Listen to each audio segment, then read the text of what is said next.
रामायण के अनुसार जब राम रावण का वध करने के लिए सीता की खोज में निकले और सीता का हरण हो चुका था, तो एक समय ऐसा आया जब राम और लक्ष्मण पंचवटी या कुटिया में अकेले रह रहे थे। उसी दौरान रावण ने मारीच को मृग का रूप धारण करने को कहा। वह स्वर्ण मृग बन गया।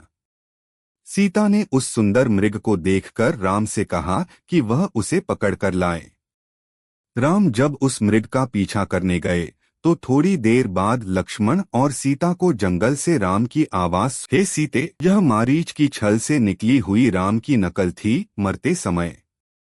तब क्या हुआ?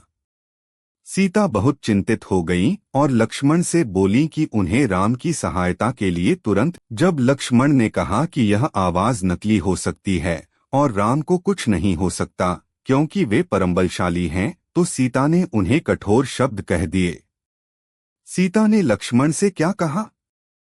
वाल्मीकि रामायण और तुलसीदास की रामचरितमानस में सीता के कथन का सार यह है कि यदि तुम नहीं जाते तो मुझे संदेह है कि तुम राम के संकट में होने की कामना कर रहे हो। कहीं ऐसा तो नहीं कि तुम राम के न रहने पर मेरे साथ कोई अनुचित व्यवहार करना चाहते हो। यह बात लक्ष्मण को बहुत आहत कर गई।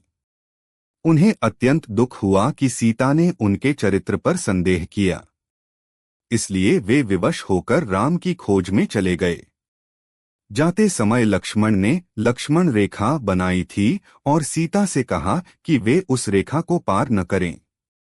लेकिन बाद में रावण ब्राह्मण का रूप धारण कर सीता को रेखा पार करने के लिए विवश करता है और तभी वह उनका